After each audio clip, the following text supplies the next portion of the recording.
Asta a fost pe departe cea mai plăcută surpriză. E o maimuță. I've been told that the Vice President is going to be there.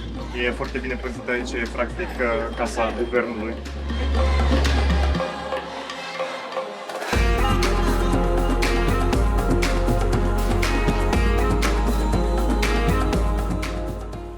Bună dimineața! Astăzi mergem pe altă plajă, aici în Sierra Leone. Am fost invitați de Ministrul Sănătății și de data asta sunt un pic mai pregătit. Observați cămașa.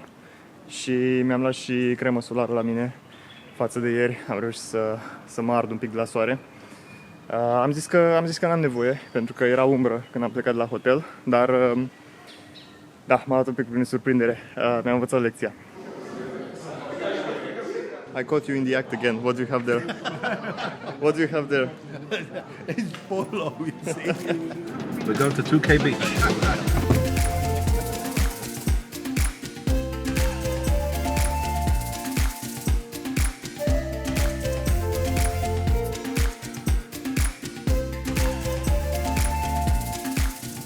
Și s-a terminat și drumul. Acum mergem numai pe drum de ăsta neasfaltat.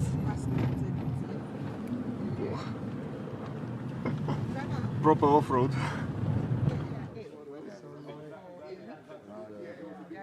Eu am crezut că o să mergem pe o plajă ordinară azi, dar am fost totuși la un resort de 5 stele.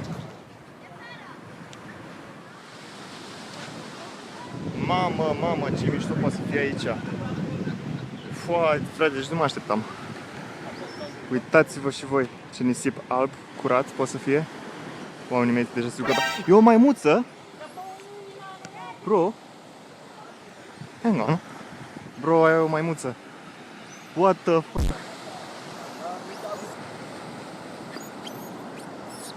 Încearcă ăștia să-mi vândă nuși de coco, să mă ducă pe Barracuda Island. Mamă, vor să facă și eu o șpârlă.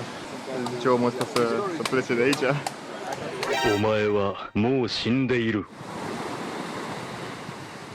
Am și notat un pic, am luat barca pe ocean, în larg. Din păcate nu prea a fost vânt, dar tot a fost fun. Știți că a fost o baie bună când vi se încrețesc degetele așa. The water's great. You see that island over there? Yeah? The last time I came, I managed to swim to the island. Took me a couple of hours.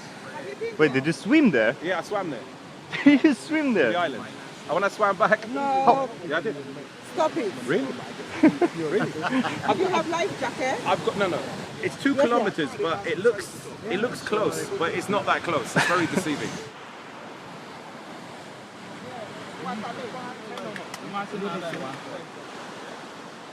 It's not gonna bite, no? Right?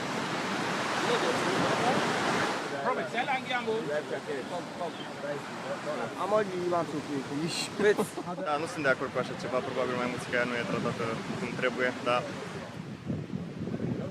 M-am uitat și eu acum pe hartă, am mers de aici, din Freetown.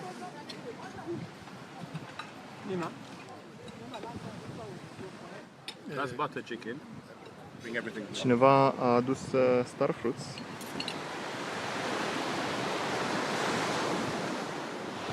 Asta a fost pe departe cea mai plăcută surpriză, chiar nu mă așteptam. Încă se simte foarte surreal totul, adică pare așa ireal că sunt într-un loc de genul. Și mă bucur foarte tare că am ajuns pe aici.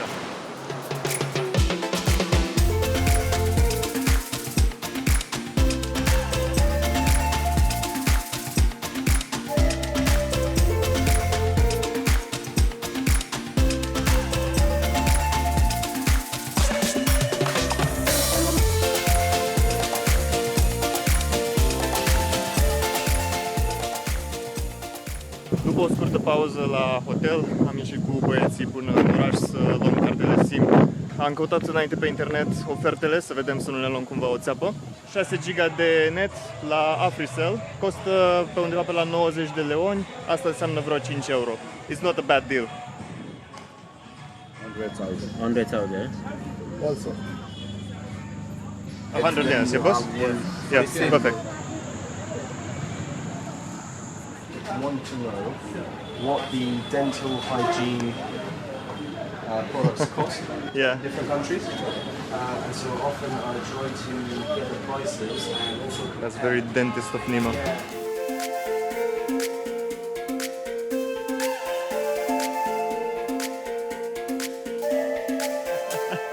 How you doing?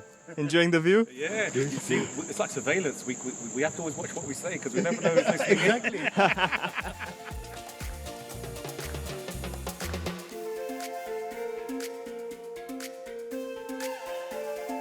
Ziua de azi s-ar putea să pară mai plictisitoare față de ce ați văzut până acum, dar vă asigur a avut o importanță mare în misiunea noastră în Sierra Leone. Practic am fost la diferite organizații și ne-am văzut cu mai mulți miniștri din țară, unde ne-am prezentat fiecare și am spus ce avem în plan cu zilele următoare, ce anume că acești medici dentiști din UK și nu numai din UK, din alte țări, vin aici în Sierra Leone să deschidă clinici dentare mobile. Asta înseamnă că ei învață personalul local să opereze pe pacienți, astfel stabilind niște clinici permanente în țară. Această țară duce lipsă foarte mare de dentiști, ceea ce cauzează decese în rândul multor persoane anual, decese care pot fi prevenite dacă ar exista mai multe clinici dentare care pot să facă față urgențelor medicale. Asta fiind zise, mâine plecăm spre Kenema, la 350 de km distanță de Freetown. Ar trebui să fie în principiu un drum lejer, dar vom vedea ce se întâmplă. Vizionare plăcută! So, Nima, could you tell us where are we heading now? We are headed to see some government officials today, and I've been told that the Vice President is going to be there. I think the President himself was scheduled to be there, but he hasn't been able to make time. So, International Organization for Migration, Sierra Leone Medical and Dental Council, Ministry of Health and Sanitation, Ministry of Foreign Affairs, and Connaught Hospital, and any other hospitals if time permits. So we have to look quite official today. Yeah, so it's a very official meeting. We're all looking dapper today.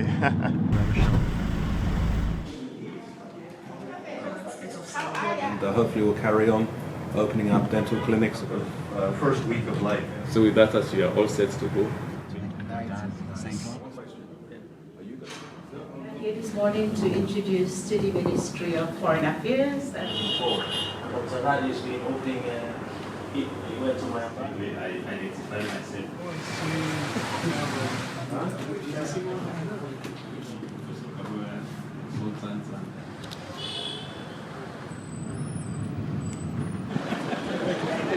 Suntem acum la State House of Sierra Leone.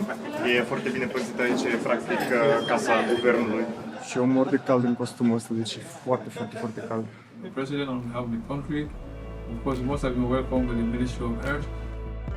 La asta s-a rezumat toată ziua, ce anume meeting-uri prin Freetown, dar mâine totul va deveni interesant iarăși, pentru că vom pleca spre Kenema, al treilea cel mai mare oraș din Sierra Leone, unde vom avea foarte multe aventuri și de asemenea misiunea medicală. Ne revedem în episodul 4.